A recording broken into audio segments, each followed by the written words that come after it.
కరీంనగర్ జిల్లా జమ్మికుంటలో పోలీసులవని నమ్మించి పశువుల వ్యాపారులపై దాడి చేసి బంగారం నగదు దోచుకున్న ఘటన వెలుగులోకి వచ్చింది.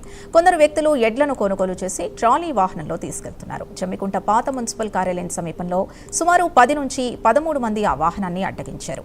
తాము పోలీసులమని తనిఖీలు చేయాలని చెప్పి వారిని భయభ్రాంతులకు గురిచేసి నిర్మానుష్య ప్రాంతానికి తీసుకెళ్లారు.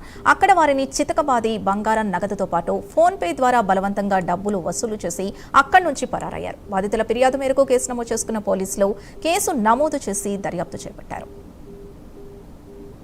పోయి అక్కడ డబ్బులు ఒక 8,000 డబ్బులు లాక్కురు, బంగారం లాక్కురు, ఫోన్పేలో 5,000 ఒకరు కడగొట్టించుకోరు, 6,000 ఒకరు కడగొట్టించుకోరు, 1,000 రూపాయలు ఒకరు కడగొట్టించుకోరు. తర్వాత 1,00,000 రూపాయలు చొప్పున ఇస్తేనే ఇచ్చినాం, లేకపోతే మీ ఇద్దరికనే చంపేస్తాను 3 గంటలన్నర సేపు సతాయించి లాస్ట్కు కాలు ముక్తి ఏళ్ళు ముక్కినా కానీ వదిలిపెట్టలేదు.